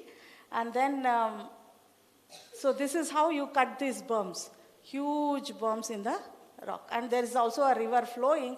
So the biggest challenge is how to not make this debris fall into the river, because the moment you are putting some debris into the river, the next day the project will be stopped. Because environmental concern is the priority before infrastructure building. So carefully this debris has to be transported. So we have created these dump yards, and through the approach roads we created, carefully took the debris and dumped into these dump yards. Now talking about seismic consideration, we started with something, earthquake signature given by the IIT Roorkee. That represents about 7 magnitude earthquake, roughly. So in between, the Indian Railways has developed some cold feet about this number. They said, like, see, 7 is a small number. We will build this bridge to withstand earthquake magnitudes up to 8. 7 to 8 is just one number jump, right? But in engineering, 7 to 8 magnitude jump is 32 times more energy of the earthquake. If you go back and refer to your seismology textbooks. So whatever you have designed, the rock anchor forces have to be 32 times more powerful now, from 7 magnitude to 8 magnitude. So this is the synthesized earthquake picture I have created from this, increasing the amplitude at every frequency by an amount which is equal to the acceleration corresponding to 8 magnitude divided by acceleration corresponding to 7 magnitude. So these are the kind of accelerations you can expect at the site. So this is the picture which we have used. This is created by IISc. This is what is used for the design. Now the biggest challenge was, while we are cutting the rock slopes for making the foundations are very, very big. I will show them. We have moved already 20 meters into the rock. We started from the slope profile. We moved 20 meters into the rock, which means that whatever designs we made for the rock support systems, the design of foundations, they are no more valid now. Because when we went 20 meters deep, all parameters changed. Many new joints appeared. Old joints vanished. Joint orientation changed to more than 30 degrees at some point. So whatever initial data we had was completely invalid now. So we had to real-time readjust the design. This is the time I didn't have sleep almost for 2 weeks. I was living in my office.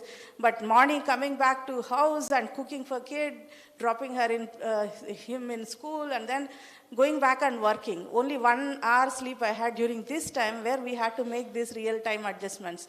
You can think, why to do this in a hurry?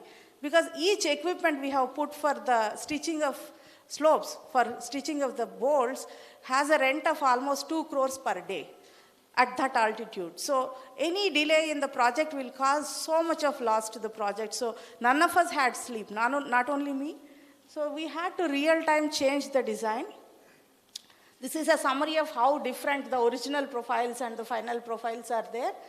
And then we had to do the global stability analysis also, taking the three-dimensional slope. This is a kind of digital twin. We can never create a digital twin for a project like this, but this is the closest you can get, and then to do the analysis based on the shear strain concentrations, you know where exactly the failures are possible and strengthen that profile, right? Now, coming to the foundations, when you have to build the foundations on the rock slopes, usually when you have to design foundation, you do some analysis, empirical analysis. You have age-old Terzaghis formula.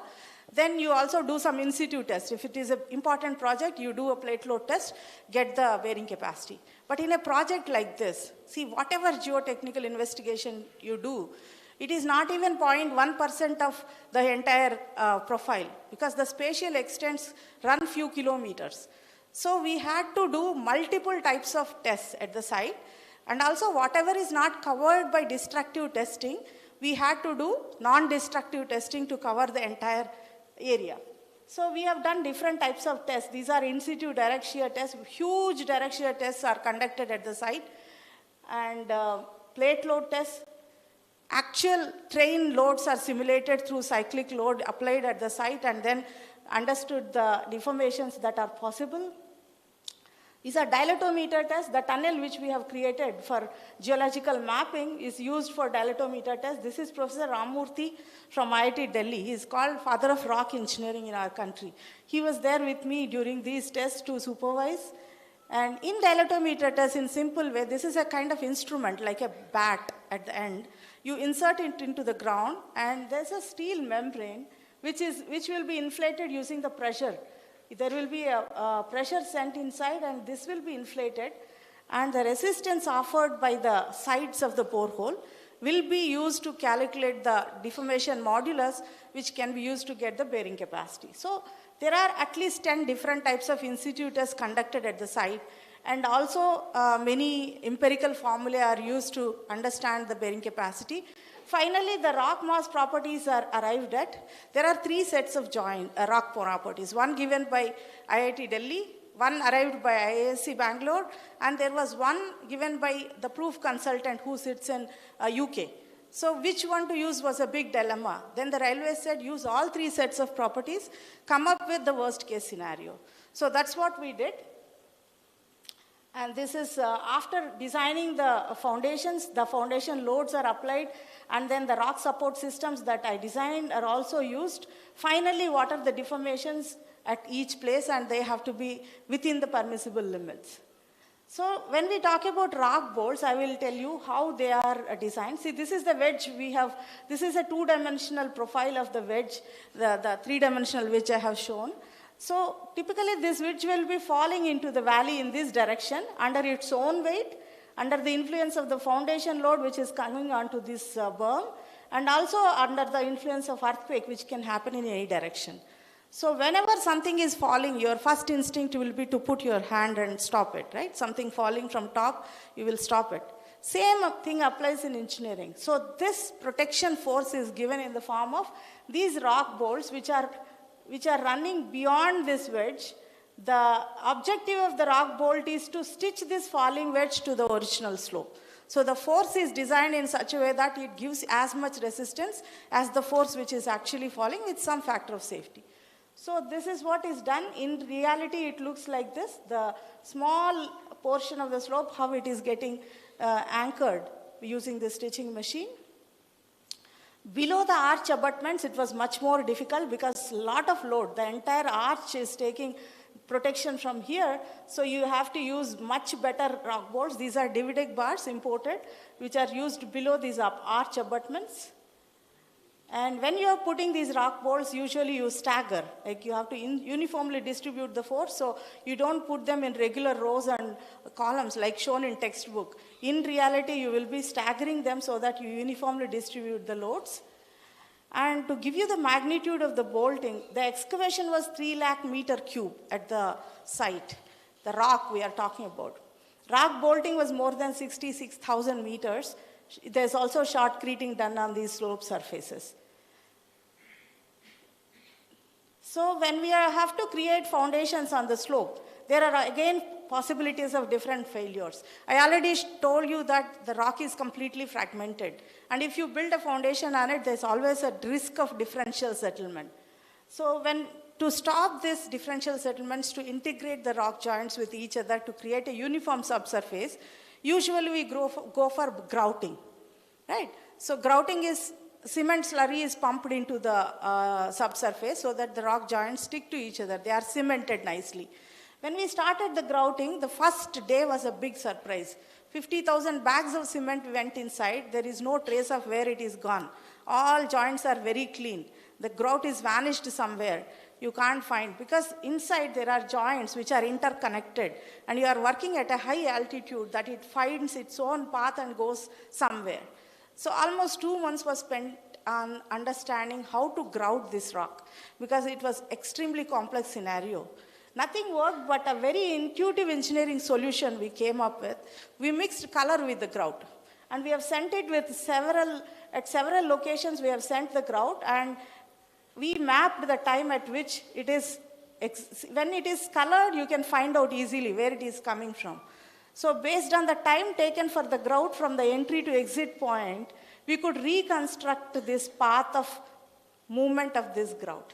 So this is done from several points, and we could easily recreate this. And then we have done multiple trials to confirm this. Once you know the path, you create a grout mix in such a way that the grout will set within the influence zone of each foundation.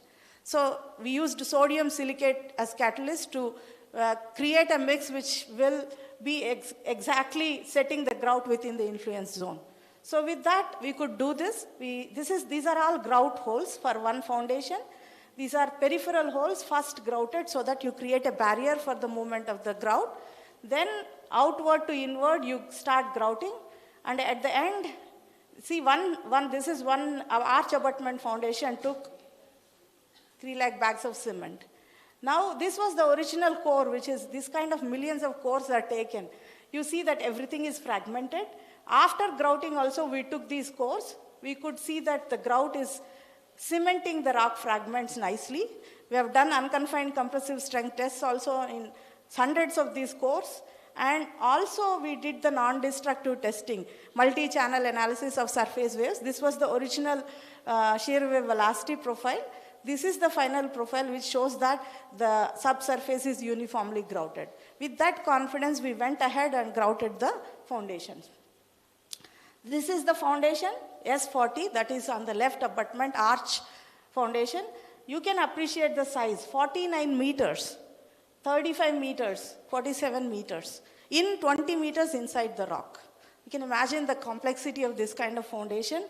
To take a picture of this foundation, you have to go a few kilometers back, because any human being standing here is just like an ant. That huge is the foundation. And once you created the foundation, the next job is to build the arch, right? So this was not possible using regular methods, because you can't put a cable crane in the river. There's only one river below. So we had to follow this subsequently, this side one and this side one. We have to erect the arch from both sides and join it at the top. So this is what is practiced. To create these arch elements, to carefully create this arch, there are like 2 cable cranes, one this side, is fabricated at the site. This is the world's highest cable crane, 128 meters tall on both sides. Each one can carry 20 tons of load. And together also they work in tandem and carry 35 tons of load. So this type of cable cranes are erected. And now you start bringing the arch elements and carefully assembling it. But the challenge is, arch on its own is a very, very stable structure. But when it is partially complete, it is not stable. It is very, very unbalanced. To provide stability to this arch, you need to put some force, cable ties, right? So when you put these cable stays, they also need support. So the only support we have here is the foundation. When you take support from the foundation also can be uplifted, right? So you have to design these pre-stressed rock anchors to counteract the backstay force. So this was an additional task during construction. And once we start building it, as the arch moves from bottom to top, the backstays also move. And the foundation on which we take support also has to move. So this foundation goes from one to other. So you have to stabilize every foundation to give support to the backstays. That is the reason it took long time to even bring these arch elements closer. So this is how it started like a bud and bloomed like a flower is what I say in all my talks. So it came, and when it comes and touches each other, it is not a magnet to attach to each other automatically, right? So you have to do engineering adjustment to align it. So that we call as golden joint. That golden joint is completed on the 75th Independence Day of India. So that was a huge success because that time the railway minister also visited the site and said, "Ab to bridge banega."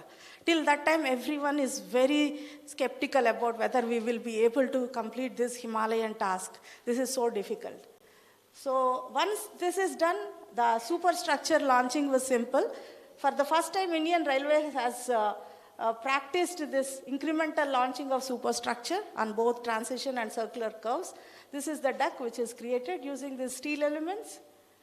And after that, entire deck is completed in 2017. When I visited the site, I realized that there are some portions which are not stabilized. Though this is not a part of structural integrity of the structure, it is not prudent to leave this like this. So I suggested that we stabilize these portions also. So we retain this as it is, erosion control and things. So I have created this long-term slope stability measures at every exposed location of the foundation in the form of, again, soil nails and Reno mattress on the top. So also below the S40 foundation, there is a natural nala formed with the rainwater going from top to bottom. So for that also I have created a cladding wall using gabions and Reno mattress. So when I went later, maybe in 2022, I have seen that everything what is designed is completed. To look back like how it started from 2005 and how the hills transformed, this is where we started. And these are the pictures like which take you back. If you have seen that site at that time and when you see it now, there is no comparison. The kind of transformation the region has undergone. Started cutting these slopes and then started assembling everything. This is how we moved forward, and this entire thing is completed now. And I'll show you a small video to get you the size of it.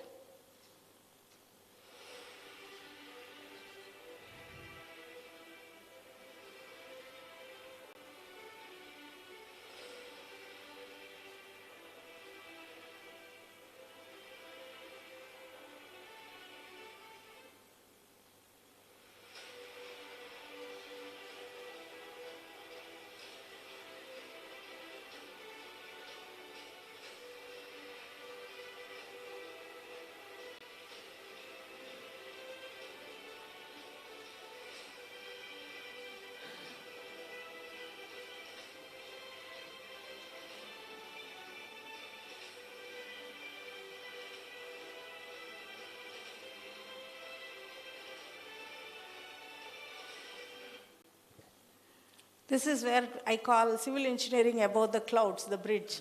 And last year when the Prime Minister inaugurated, I saw it in the TV. And I got tears in my eyes, goosebumps, because from the time where we started, we never thought this is possible. It went through several transformations and several changes, and the entire region is now changed. The socio-economic fabric of this region is changed because of this train. Some very important features of the bridge: all materials are custom made. They can withstand minus 10 to 40 degrees centigrade temperature. And the steel used is double corrosion protected steel in all tasks. And it can withstand 8 magnitude earthquake. And it is blast proof. DRDO has helped in making the bridge blast proof. You can put a bomb, but that will stay as it is. And then the most important civil engineering innovation is, even if you remove one complete pier or one critical arch segment, you can still run the train. That is the amount of engineering excellence that is gone into the building of this bridge. Now, during recent floods in Jammu, when all roads are closed, this is the only line through which the government could transport flood relief material and flood victims from upper regions to bottom regions and vice versa. So even lakhs of tons of apples were getting rotten because of floods, and they could run apple express trains. They have transported lakhs of tons of apples from Anantnag, Madgaon to Delhi within 2 days. So this is the kind of sustainability and transformation the country was looking forward to. And I'm very happy that civil engineers of our country were able to deliver this.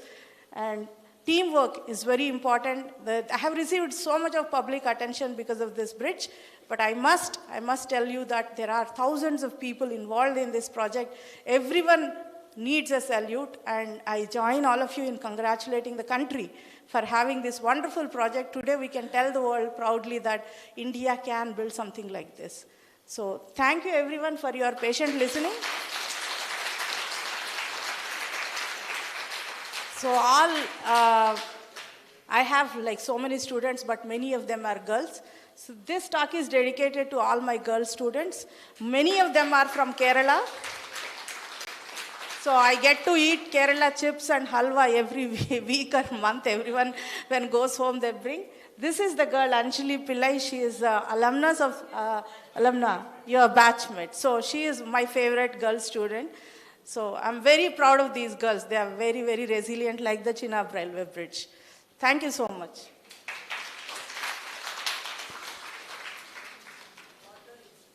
Yeah.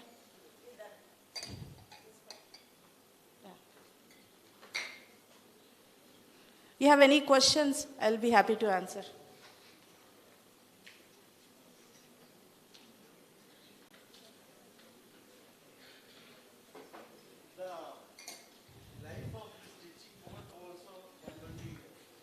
Life of the bolt, yes. These are pre-stressed anchors. Their lifetime is more than 120 years, but they have to be maintained. That stress has to be maintained.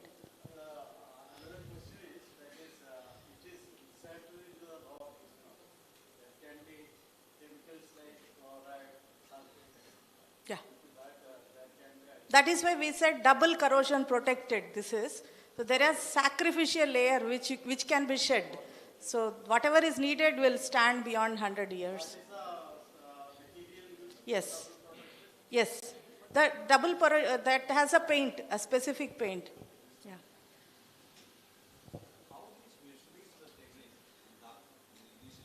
Yeah. It was not easy. Initially, donkeys were used for moving small things.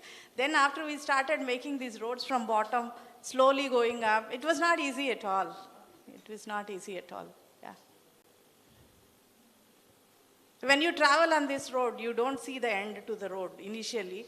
So you don't know whether you will go into the valley or take a turn. So you just like close your eyes and pray to the God that, okay, I'll go safe. Because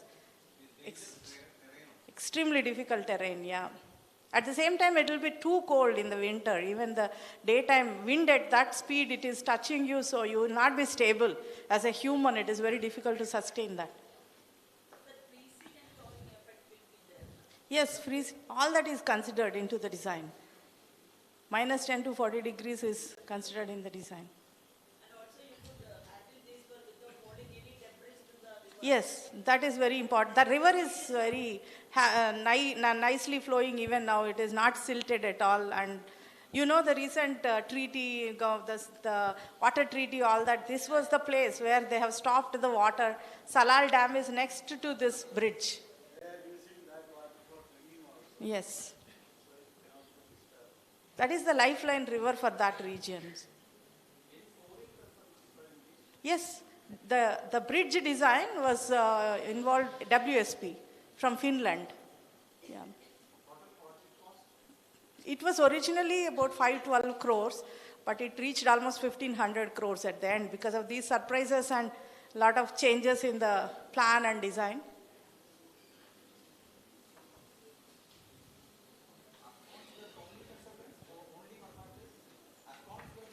Afghans, and there is also another URC, and small consultants were also involved for small portions of the bridge.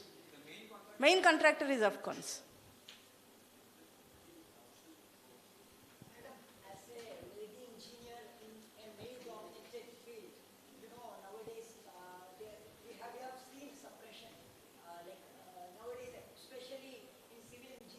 They are studying in our college, my class. I'm very proud.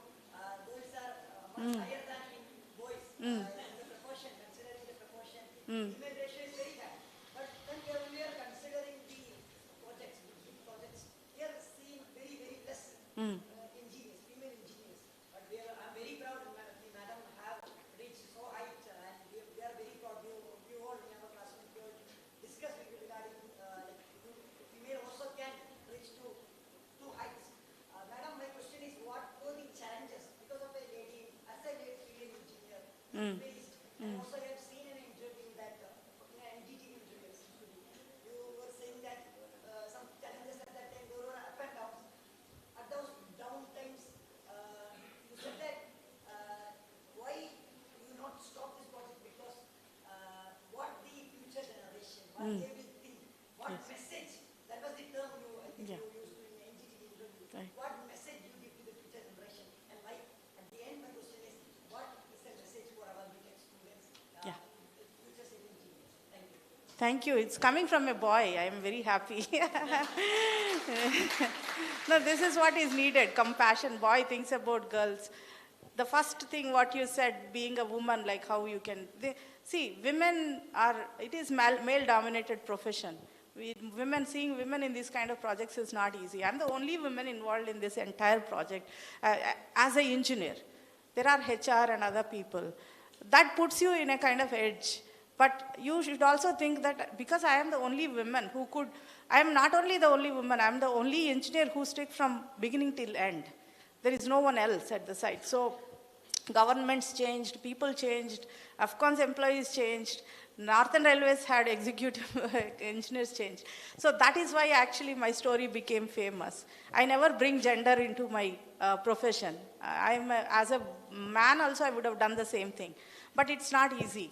Staying at that place at that young age is not easy, and I would advise every girl in the auditorium or the seminar hall that never think that it is not convenient for me to go to a place like Jammu and Kashmir. If I would have not gone to that place, you wouldn't know me today, right? Take challenges when they come your way. When challenge comes, take it as an opportunity, right? So fight for it. It is not convenient. You are over-pampered at home.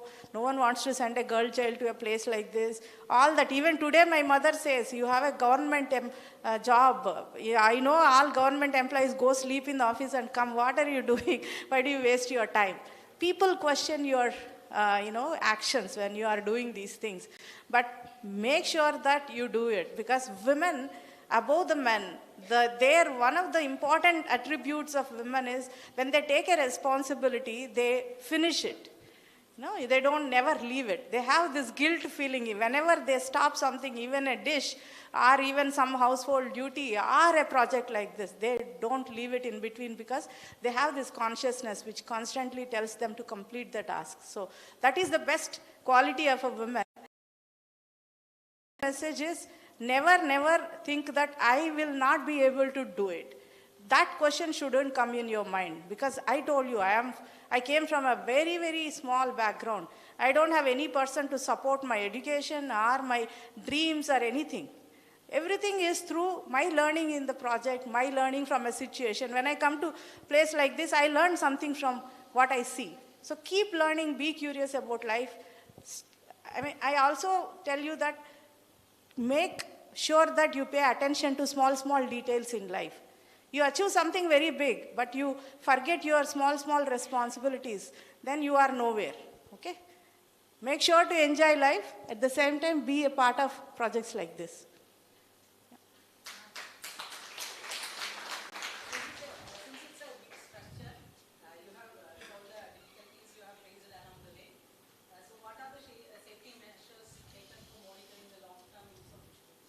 Yeah, there are like very nice galleries are made. Every height can be reached by the engineers. Anytime they can understand, and there are a lot of instrumentation kept on the site. So even with the IoT, on your computer you can get all the data. And there is a total station which monitors every point on the site. So any small disturbance will be recorded immediately. There are thousands of people who will be monitoring this. So it's a sensitive region. All safety measures in terms of instrumentation and maintenance are taken care by the Indian Railways. Yeah. No questions from girls?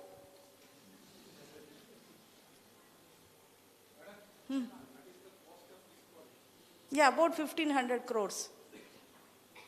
And you visited the site first in 2005. Yes. And after that, how frequently you used to visit? Initial days, it was every 3 months I had to go. But after they started cutting, then my thing is mainly analysis. So again, when they are implementing the rock anchors 13, 14, I had to go frequently. Other than that, every 6 months once. And when it is some institute tests are going on, I have to be there. So, I mean, every year minimum 2 times. Even during COVID time, I had to go. There is no exception because the construction didn't stop during that time. Yeah. Structural stability ensured under extreme conditions. Wind conditions, yeah, very good question. So the arch, what you are seeing, you think that it is a steel arch, right? It is not completely steel because there is so much of wind blowing. Alone, steel cannot withstand that kind of lateral loads. So those are concrete filled steel boxes. If you see closely, you will be surprised. Concrete is filled so that it has the gravitational stability to withstand the wind loads. So that is how the arch stands. It's very heavy arch with concrete filled steel boxes. It takes care of the wind loads. Yeah. I do not know. You have to Google it. Yeah.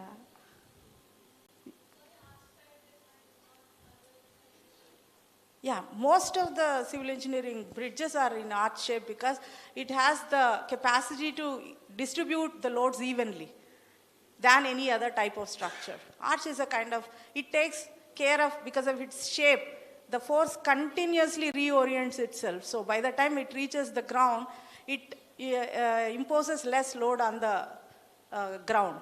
So that is the reason people choose arch.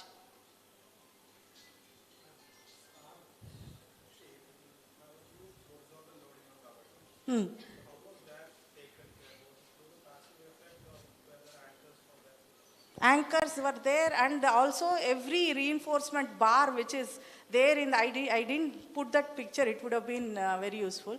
Every bar is of different length.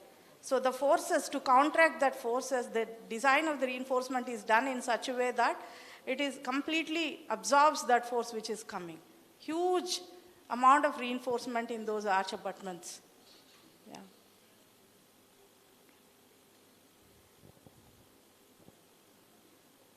No more questions? Thank you so much. Any of the question you have expected not to ask?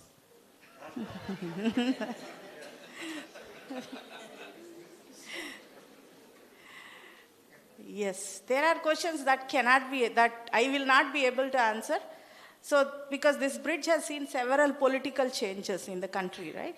So, why it took long time? In between, the bridge was stopped for almost 2.5 to 3 years because there is a public interest litigation, which was the government has put a committee headed by Professor Dr. E. Sridharan, your own man. So, the committee gave a negative recommendation that you cannot build this bridge. So that question I don't want to hear. Like why did they give a negative recommendation?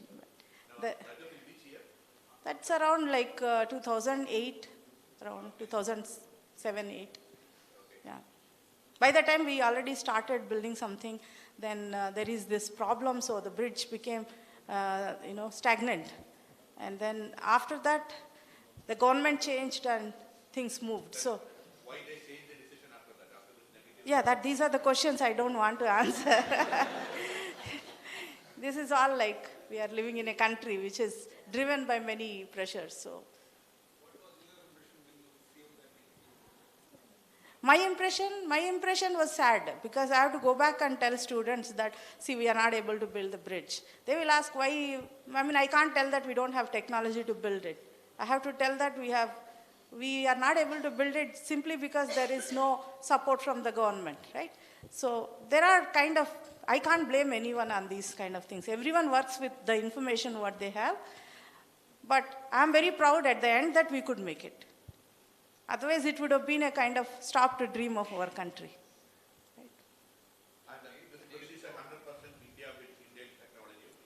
Not 100%. I said there are foreign consultants involved. But the making of the bridge is completely in India, and the engineers involved are completely India. There are some foreign consultants. For example, when I do the design, they can't blindly follow. So they have a proof consultant, Scott Wilson, who sits in UK. They do the verification of my design. After that, it is sent to railways, and the railways has their own RDSO team which verifies the designs. So there are many people involved, and there are foreigners who are involved from beginning till end. But the entire making is done by India. And the design is originated from India? Yes, yes. The entire design is done in our country only. Yeah. Yeah. My designs, yeah.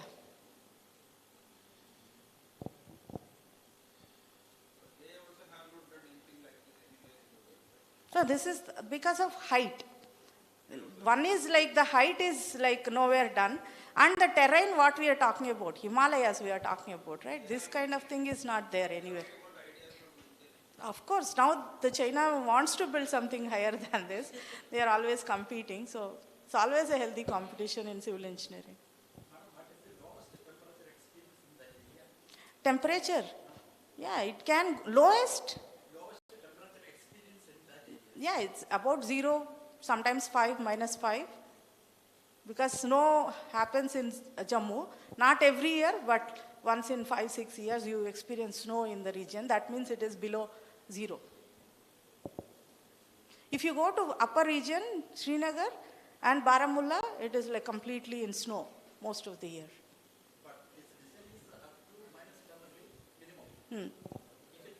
No, -10 is the safe. I mean, it has a factor of safety in civil engineering. Always it can go like much below. But this is the safe numbers we talk in public.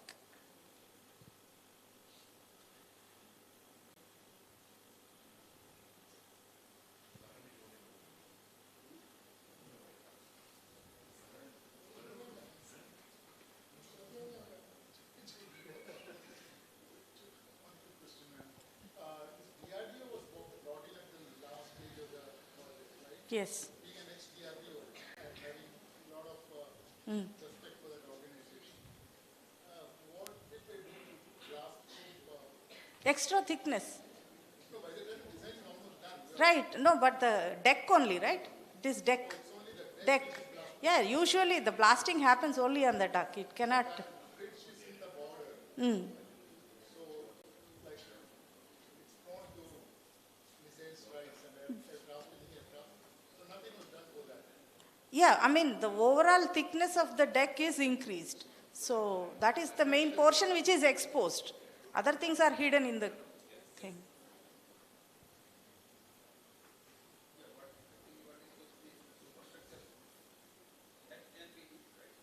It can be hit, but you can build it. You can rebuild it. Nothing can be made completely, ballistic proof. It is impossible. But the most vulnerable portions are, safe against. Because the arch is below the deck. If anything comes, typically it should first touch the deck.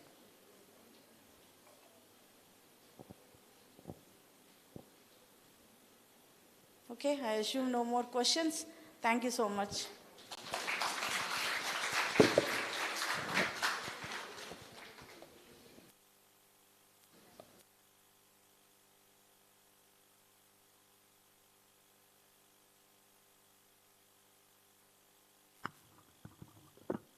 Thank you, ma'am, for such an insightful session. As a girl and a civil engineering student, your works are truly inspiring.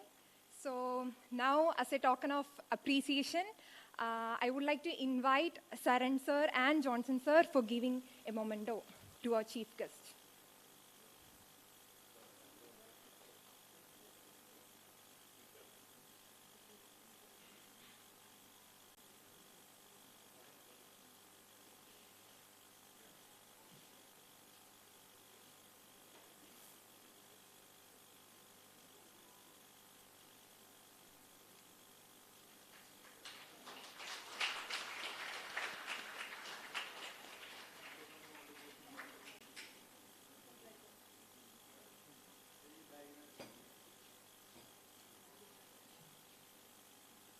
As we come to the conclusion part of our event, I would like to invite Majid sir to propose the vote of thanks.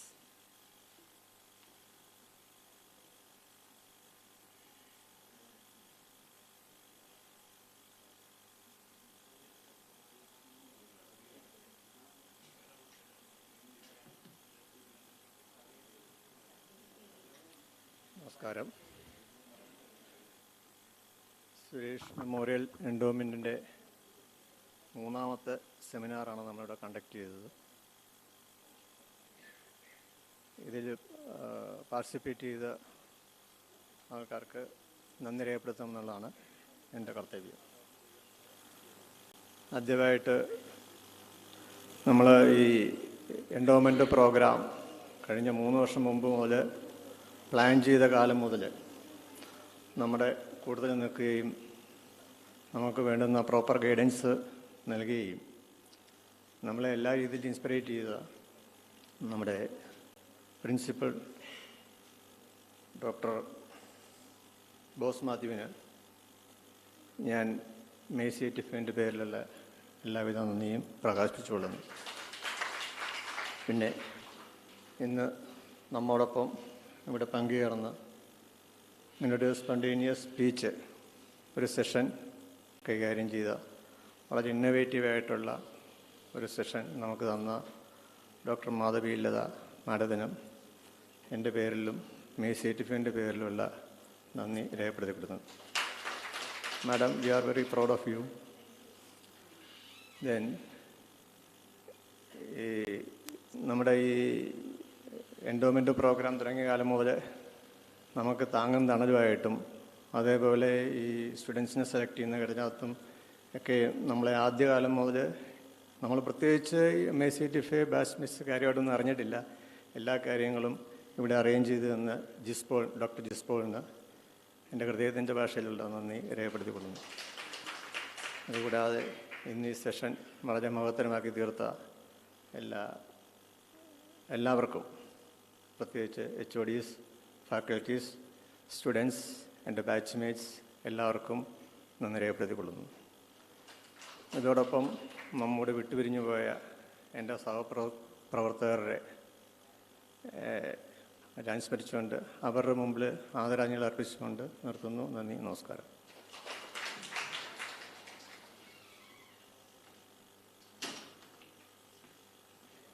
Let's conclude the event with the national anthem. I request the college choir to lead us and everyone to stand.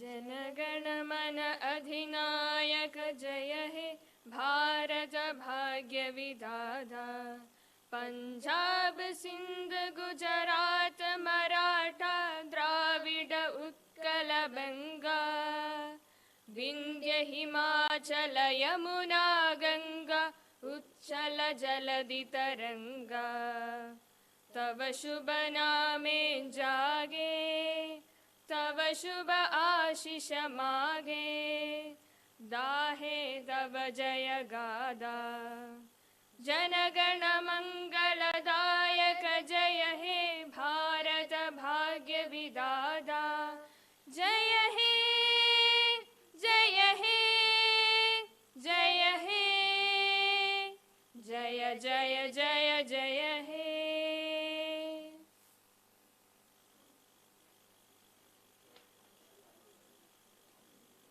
Now we'll proceed with a photo session. So I kindly request everyone to join the photo.